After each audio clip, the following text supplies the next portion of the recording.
Tēnā tātou. Ko te reo o mihi tēnei e rere atuna ki a koutou katoa e noho tā wāhi ana. Tēnā koutou.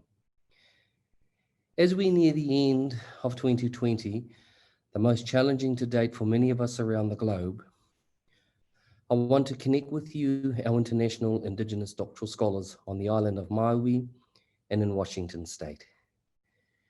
Please know that we continue to hold you in our thoughts as we watch from a distance the ongoing and substantial impact the COVID-19 pandemic is having in your lands and amongst your peoples.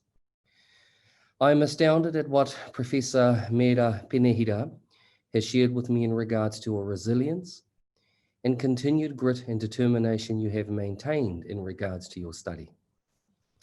It is particularly significant to know that we have several students very close to submitting their thesis.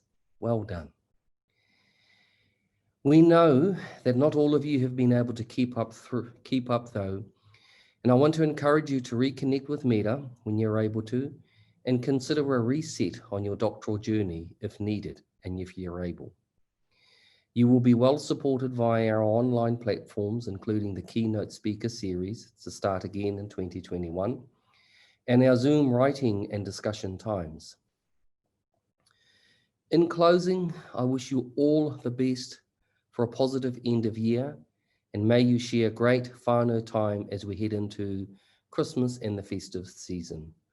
Nō reira e te whānau, noho ora mai I o koutou kāinga, kai konei mātou e whakaaro ana mō, māna tātou katoa e manaaki I runa I nā rā kai mui a tātou. Kia ora tātou.